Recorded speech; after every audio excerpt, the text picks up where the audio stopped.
Digi International? Digi International, yeah. And they're still around. Great company. They are like the original IoT company.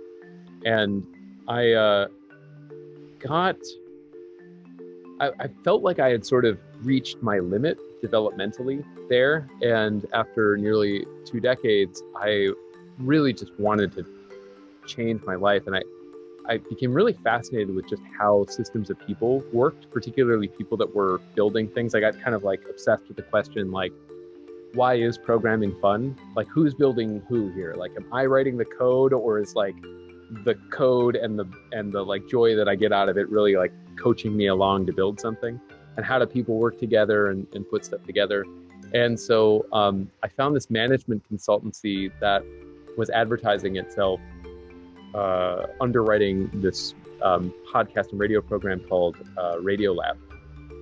And I still remember the tag. It was Undercurrent, a strategy firm in Lower Manhattan, thinking a lot about human refrigerator interaction, 3D printing, and cat memes. And that like was a signal that was just like sent to the center of my heart.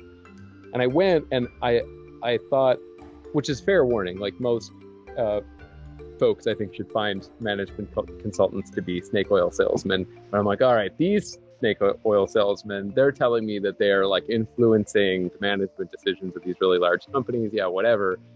I took the job anyway and moved to New York. And like a week later, I was at the top of 30 Rock with the people running GE, making decisions about what their future was. And it was awesome. But then I also learned that the whole world is a lie and everything is really, really clean and clear in a management textbook. And like millions of people graduate from university thinking that management needs to be a certain way. And if you just follow the way, that it leads not only to building the right things and exciting things, but that the way that you manage people will also create fulfilling and good jobs for people. And what I really learned firsthand is neither of those things are true. Everyone's house is a goddamn mess, and the world is in need of reform. And we caught on to looking actually at, we saw that, and some of the savviest business thinkers saw that the world was becoming a much more dynamic, chaotic place, and that the systems that governed how people work together needed to change. Agile was one of those things. And then also famously, General Stanley McChrystal reformed the armed services to react to the reality of the theater of war inside of Afghanistan and Iraq, and made it from a large hierarchical monolith into a bunch of peer-wise networked organizations that could swap intelligence.